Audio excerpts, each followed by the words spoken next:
തൃശൂരിൽ പദമഴ. ഇന്നലെ വൈകിട്ടോടെയാണ് തൃശൂർ, അമ്മാടം, കോടന്നൂർ ഭാഗങ്ങളിൽ ഇത്തരത്തിലുള്ളൊരു പ്രതിഭാസം കാണാൻ സാധിച്ചത്. ഫോം റെയിൻ എന്നാണ് ഈ പ്രതിഭാസത്തെ വിളിക്കുന്നത്.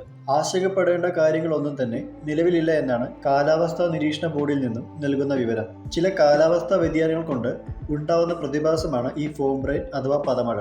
കഴിഞ്ഞ ദിവസങ്ങളിൽ തൃശൂരിൽ വിവിധ ഭാഗങ്ങളിൽ നല്ല മഴ അനുഭവപ്പെട്ടിരുന്നു. അതിനിടയിലാണ് അമ്മാടം, കോടന്നൂർ ഭാഗങ്ങളിൽ മഴയോടൊപ്പം പതയും പെയ്തത്. ഒരു പ്രത്യേക കാലാവസ്ഥയിൽ രൂപപ്പെടുന്നതാണ് ഈ പദമഴ എന്നാണ് കാലാവസ്ഥാ നിരീക്ഷകർ പങ്കുവയ്ക്കുന്നത്. മഴ പെയ്യുന്ന സമയത്ത് ചില പ്രത്യേക മരങ്ങളുടെ മുകളിൽ ഇത് ചെന്ന് പതിക്കുമ്പോൾ മരങ്ങളിൽ നിന്നും ഒരു സോപ്പിന്റെ അംശം ഉൽപ്പാദിപ്പിക്കപ്പെടുന്നു.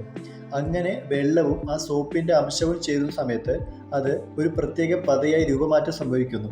അതാണ് പിന്നീട് മഴയോടൊപ്പം ഭൂമിയിലോട്ട് പതിക്കുന്നത്. ഇതല്ലാതെ മറ്റൊരു സാധ്യതയായി കണക്കാക്കുന്നത് പരിസരത്ത് ഫാക്ടറിയോ മറ്റേതെങ്കിലും മലിനമായ സാഹചര്യമോ ഉണ്ടെങ്കിൽ അവിടെയും മഴയും വായുവും ചെയ്യുന്ന സമയത്ത് ഇത്തരത്തിലുള്ള ഒരു പദമഴ രൂപപ്പെടാൻ സാധ്യതയുണ്ടെന്നാണ് കാലാവസ്ഥാ നിരീക്ഷകർ പറയുന്നത്. സ്വാഭാവികമായി ഈ പദമഴ പെയ്ത മേഖലകളിൽ മരത്തിൽ നിന്നും ഉണ്ടായതായിരിക്കാം എന്നാണ് അനുമാനം.